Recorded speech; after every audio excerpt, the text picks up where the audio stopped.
আমি বাড়িতে ছিলাম না বেশ কয়েকদিন হলো। তার মধ্যে বাড়ি এসে দেখি জানলার ধারে টবের মধ্যে এনার আগমন ঘটেছে।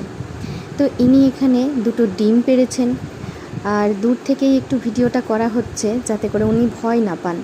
তো টবের মধ্যে গাছ ছিল, সেসব এখন দেখতেই পাচ্ছ, গাছের আর কোনো চিহ্ন নেই। ইনি একদম রাজত্ব করে বসেছেন। তো চলো তোমাদেরকে একটু কাছ থেকে দেখানোর চেষ্টা করি। যে এই জানলাটা খুললাম, ভয় পেয়ে গেছে মনে হয়, তো এই দেখো উড়ে পালালো।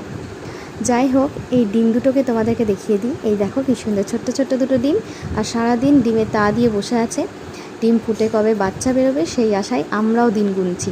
তো এই জানলাটা রীতিমতন বন্ধই থাকে ওর জন্য। আর এখানে চাল জল এসব খাবার ওকে দেওয়া হয়েছিল, তো সেগুলো খেয়ে নিয়েছে। আর এখন দেখো ভয়েতে আর জানলায় উঠতে পারছে না, ওই যে নিচে রয়েছে। তো ওকে এখন উঠতে ছেড়ে দিই। চলো আজকের মতন টাটা, বাই বাই।